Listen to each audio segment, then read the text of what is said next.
Et c'est parti pour cette 5e course. On l'appelle Pâté. Il maîtrise les informations hippiques et sait faire les bonnes combinaisons. Il détecte les meilleurs chevaux, autant que les meilleurs jockeys. C'est un véritable turfiste qui rate rarement sa cible, en ce jour où la course sera âprement disputée par les meilleurs pur sang de l'année. Voyons maintenant s'il va galoper vers la fortune.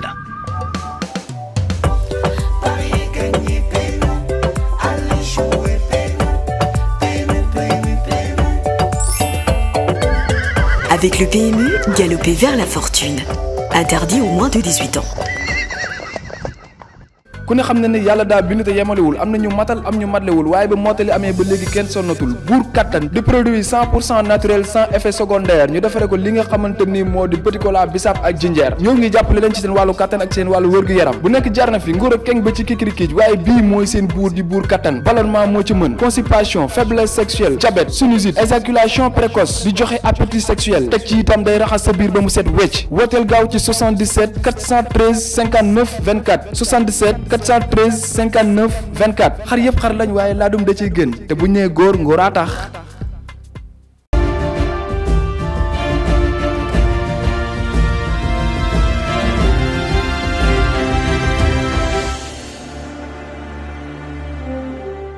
waaw tey jii effectivement bi nga xam ne ay 4 heures du matin jot na la ñu woo sapeur pompier ñoom ñu wax yëgal leen ñi dafa am benn bâtiment R+2 bu daanu fii ci Bel Air bi ñu ñëwee ñoom commencé nañu liggéey bi parce que ñoom seen liggéey mooy secourir nit ñi donc ñoom ñu tàmbali ko ba ci boori ay 3 heures ci la ñu pare alors bi ñu paree nag am na bilan bu nga xam ni génn na fi malheureusement bilan bi dañ ciy dénombré ñi nga xam ni dañu ñàkk seen bakkan ñu toll ci juróom-benn waaye itam wax nañu ci am na ci juróom-benn ñu nga xam ni dañu ci xaw a am ay gaañu-gaañu ci juróom-benn yooyu am na ci ñaar ñu nga xam ni gaañu-gaañu yi xaw na metti tuuti waaye ñi ci gaañu ñëpp ñi ngi leen jël en charge ci structure sanitaire yu nga xam ni ñoo nekk ci Dakar mën nañ sax wax ni hôpital de Dantec moo leen jël en charge alors au-delà de opération secours yi nga xam ni sapeur pompier ñi ngi ko doon def ñun état c'est un tout moo tax service su ministère de la famille ak service su ministère de la santé et de l'action sociale dañ leen contacter ñu ñëw sur le terrain ànd ci ak ñun man ak préfet bu nga xam ne mooy préfet bu Dakar pour ñu xool nu ñu mën a accompagner ñi nga xam ni tey ñoo toll ci tolof-tolof yi. bi ñu ñëwee nag gis nañ ni kër gi nga xam ni moom moo daanu amoon na benn ba ñaari famille yu fi dëkkoon alors xam nga ku sa kër daanu daanaka yoratoo dara kër gi yàqu na bagage yi yàqu na moo tax ministère de la famille wut na fu nga xam ni mën nañ leen fa dugal ndigum ministère de l'action sociale indi également li muy indi ñu boole ci pour jël en charge seen restauration bi yëpp donc opération boobu defar nañ ko planifié nañ ko pare ba bus bi leen war a yóbbu ñëw na ba jël leen ba mi ngi leen di yóbbu fi nga xam ne fa lañ leen di loger provisoirement. beneen bâtiment bi nga xam ni mi ngi dend ak bi daanu biñ ko xoolee parce que woo nañu inspection générale des bâtiments bu état bi nga xam ne mi ngi ministère de l'urbanisme ñoom aussi ñëw nañu bu ñu xoolee bâtiment bi nee nañu bâtiment boobu it wóorul donc ña fa nekk il faut ñu évacuer leen moo tax ñi nekk foofu également wax nañ leen nañu génn nañu nag ñi nga xam ni famille bu fa nekkoon la ñooñu dañ leen di boole yóbbu leen fi nga xam ni fa la ñuy loger ñii nga xam ne ñoo ñàkk seen kër ñeneen ñi nga xam ne ay locataires lañu ñooñu ministère de la santé par le canal de la direction générale de l'action sociale dina am lenn lu nga xam ni dina ko yëkkati ci xaalis jàppale leen ko pour ñu mën a wut feneen fu nga xam ni fa la ñuy dëkkandiwu en attendant problème ñuy wut kër gu nga xam ni mën na satisfaire ak seen i bëgg-bëgg. donc daal globalement loolu moom moo fi am ñu ngi tiis lu naqarlu nag tiis bi nga xam ni am na fi. di jaale ñi nga xam ni tam ay mbokk ñi ñàkk seen bakkan lañu di leen di masawu Sénégal yëpp ndax tiis bu dal ci benn famille rek dal na ci Sénégal yëpp. ñi nga xam ni ñoo blessé wax nañ ni am na ci ñaar ñu nga xam ni seeni blessure xaw na grave tuuti alors ñoom ñëpp nag ñi ngi actuellement hôpital de Dantec ñu jël leen en charge gratuitement di leen di faj. am nañu yaakaar ni prise en charge bi ñu am prise en charge bu baax la et que fii ak guddi ba suba dinañ ñu wax évolution seen état de santé bu ko defee bu ñu waree dellu seen kër incha allah dañ leen accompagner ñu dellu seen kër mais li wóor ba wóor mooy suivi bi nga xam ne war nañ ko am ci mbir mi dinañ ko continuer muy action sociale muy développement communautaire muy direction de la famille muy les services de sécurité ñëpp taxaw nañu vraiment pour accompagner ñi nga xam ni ci tiis bi seen kaw la dal. lan moo waxal daanu bi. waaw daanu bi nag bi ñu ñëwee inspection bâtiment bi mu ñëwee bu mu xoolee bâtiment bi li ñu gis mooy bâtiment bi dafa màggat déjà mooy benn bi ñaareel bi mooy norme de construction yi nga xam ni moom la ñu war a tabaxee bâtiment gis nañ ni norme yooyu respecté wuñ ko fii ci bâtiment bi alors ñaar yooyu nag boo ko boolee boo respecté wul norme yi boole ci bâtiment bi màggat insécurité lay indi te bu yàggee lii rek lay indi donc loolu la ñu gis daal moom moo waral lii. Oui, depuis 4 heures du matin, les sapeurs ont été alertés suite à un affaissement d'une maison sur ses occupants. Alors, de 6 heures du matin à pratiquement 15 heures, les sapeurs-pompiers ont pu organiser les secours et prendre en charge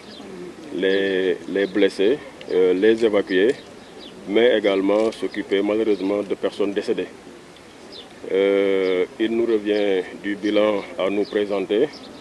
que 6 personnes ont malheureusement perdu la vie et 6 blessés ont été dénombrés et pris en charge au niveau des structures sanitaires. Mais au-delà de ces secours organisés, coordonnés et conduits par le commandant du groupement des sapeurs-pompiers, donc le groupement numéro 1, les services étatiques ont également été mobilisés. C'est les services à vocation sociale, notamment les services du ministère de la Santé et de l'Action sociale, mais également les services du ministère de la Femme pour prendre en charge les victimes de ce sinistre. Alors nous avons pu constater qu'une ou deux familles, ces 2 familles-là ont perdu une habitation. Donc elles doivent être relogées et les membres de cette famille ou de ces familles pris en charge, donc assistés moralement, mais également assistés du point de vue prise en charge alimentaire, parce que pratiquement ils ont tout perdu dans ce sinistre. Donc ces familles-là sont encadrées par nos services, les services de l'action sociale et les services du ministère de la Famille, pour être temporairement relogés au niveau du centre Guindi. Leur prise en charge du point de vue alimentation également est assurée par le ministère de la Femme en relation avec le ministère de la Santé et de l'Action sociale. Pour maintenant les occupants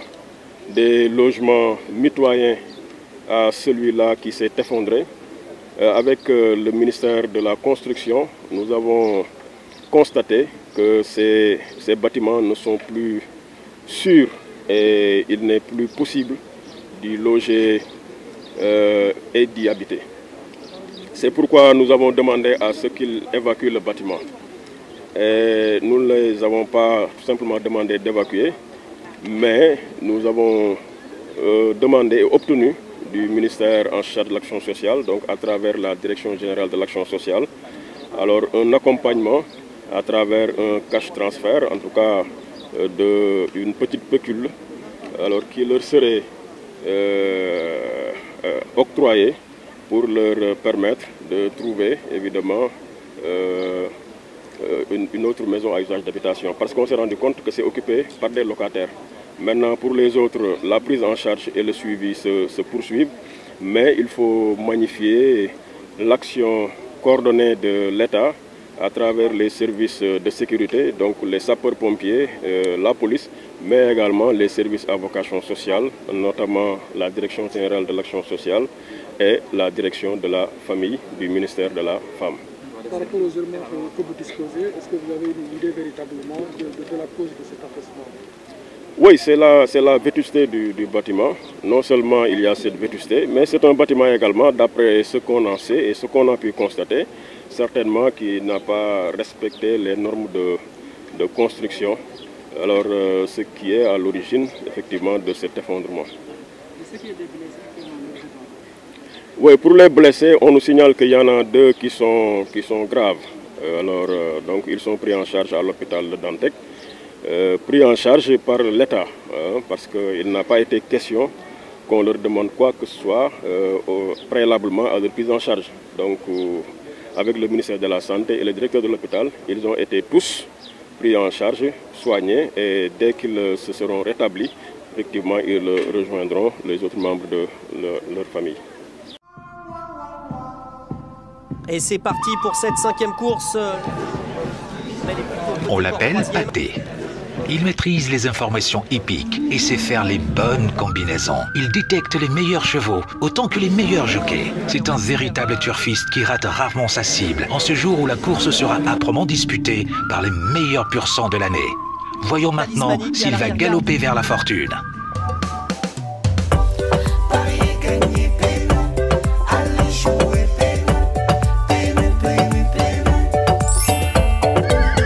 Avec le PMU, galoper vers la fortune. Interdit aux moins de 18 ans. ku ne xam na ne yàlla daa bind te yemalewul am na ñu matal am ñu matlewul waaye ba mottali amee ba léegi kenn sonnatul buur kattan di produit 100% naturel sans effet secondaire ñu defare ko li nga xamante ni moo di petit cola bisaab ak jinjeer ñoo ngi jàppale leen ci seen wàllu kattan ak seen wàllu wërgu-yaram bu nekk jar na fi nguur ak keng ba ci kikirikiij waaye bii mooy seen buur di buur kattan ballonnement moo ci mën constipation faiblesse sexuelle diabète sinusite éjaculation précoce di joxe appétit sexuel teg ci itam day raxas sa biir ba mu set wecc wooteel gaaw ci 77 413 59 24 77 413 59 24 xar yëpp xar lañ waaye laadum da ciy gën te bu ñu nee góor ngóoraa tax